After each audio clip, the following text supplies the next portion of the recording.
আমার এই পুরনো প্যান্টটাকে আবার নতুন বানালাম। দেখবে কীভাবে? চলো। প্রথমে একটা কেটলিতে একটু গরম জল করে নিলাম। আর আরেকটা বালতিতে আমি নিয়ে নিয়েছিলাম ঠান্ডা জল।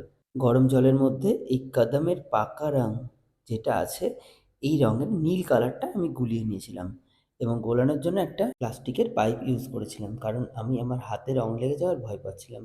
ভাবছিলাম যদি আমার হাতটাও নীল হয়ে যায়। জানো তো, এরকম এক্সপেরিমেন্ট করতে আমার তো বেশ ভালো লাগে। কারণ মানুষের জীবনটাই যেখানে একটা এক্সপেরিমেন্ট, সেখানে এরকম ছোট, ছোট এক্সপেরিমেন্ট করা যেতেই পারে। এই যে প্যান্টটি দেখছো না, আমার মা অলরেডি কাচার সময় কোনো একটা ড্রেস থেকে এতে নীল রং লাগিয়ে দিয়েছিল। তাই আমি ভেবেছিলাম যদি এটাকে কিছু মডিফাই করে আবার পরতেই পারি। দেখবে কিছু, কিছু প্যান্ট জামা আমাদের ছাড়তে ইচ্ছা করে না। মানে যতই পুরনো হয়ে যাক তাও মনে হয় ওই প্যান্টটার প্রতি মায়া যাচ্ছেই না। সেরকমই এটি একটা প্যান্ট। ওই নীল ডাই কালার গোলা গরম জলটার মধ্যে আমি প্যান্টটাকে ভিজিয়ে ৫ মিনিট মতো রেখে দিয়েছিলাম। ও আর হ্যাঁ, এই কাদামের ডাই যে কালারটা, এটা তোমরা ফ্লিপকার্টে বা অনলাইন স্টোরে অবশ্যই পেয়ে যাবে।